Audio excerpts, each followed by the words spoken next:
کوئی شخص اگر اپنے سر کے بال چھوٹے بڑے رکھتے ہوں اور آدھے بال کو کٹوا دیتے ہوں، آدھے کو چھوڑ دیتا ہو، یا بعض کانوں کی طرف سے بالکل فوجیوں کی طرح چھوٹے کر دیتے ہوں اور باقی اوپر سر کے اوپر سامنے کی طرف بال بڑے رکھتے ہوں، تو کیا ایسے شخص کے پیچھے نماز ادا کرنا جائز ہے؟ جواب: واضح رہے کہ سر کے بالوں کے بارے میں شرعی حکم یہ ہے یا تو سر کے پورے بال رکھے جائیں یا پورے کاٹے جائیں۔ سر کے کچھ بال کاٹنا، کچھ چھوڑ دینا منع ہے۔ اسے حدیث میں قضاء سے تعبیر کر کے اس کی ممانعت کی گئی ہے، اور قضاء کی مختلف صورتیں ہیں۔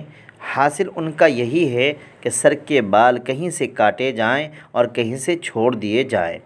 لہذا اگر کوئی شخص قصداً اپنے بالوں کو غیر شرعی طریقے پر کٹواتا ہے، فیشن اور ہیئر اسٹائل کراتا ہے، اس پر اصرار کرتا ہے، اس کے سمجھانے پر اس عمل کو نہیں چھوڑتا، ایسے شخص کو قصداً مستقل امام بنانا مکروہ ہے، اس کی اقتداء میں نماز مکروہ ہوگی۔ البتہ اگر اس سے توبہ تائب ہو جائے یا امامت کے لیے کوئی اور اہل شخص میسر نہ ہو یا جماعت نکل رہی ہو تو اس کی اقتداء میں نماز ادا کرنے سے نماز ہو جائے گی، اس کی اعادہ کی ضرورت نہیں ہے۔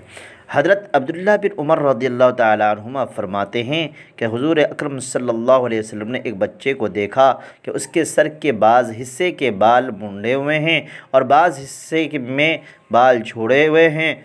تو آپ صلی اللہ علیہ وسلم نے اسے منع فرمایا اور ارشاد فرمایا، اگر بال مونڈنا ہو تو پورے سر کے بال مونڈو، اور بال رکھنے ہو تو پورے سر کے بال رکھو۔ کہ پورے سر پر بال رکھنا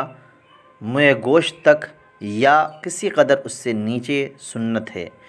اور اگر سر منڈوائیں تو پورا منڈا دینا سنت ہے، اور کتروانا بھی درست ہے، مگر سب کتروانا اور آگے کی جانب کسی قدر بڑے رکھنا جو آج کل فیشن ہے، جائز نہیں ہے،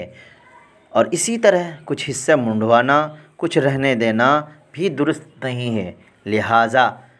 سبھی کو چاہیے کہ اپنے بچوں کے اور اپنے سر کے بال فیشن اور ہیئر کٹنگ نہ ہو، بلکہ سنت کے مطابق اپنے بالوں کو کاٹا جائے۔ ہیئر اسٹائل اور فیشن بال رکھنے والے امام کے پیچھے نماز پڑھنا مکروہ ہے۔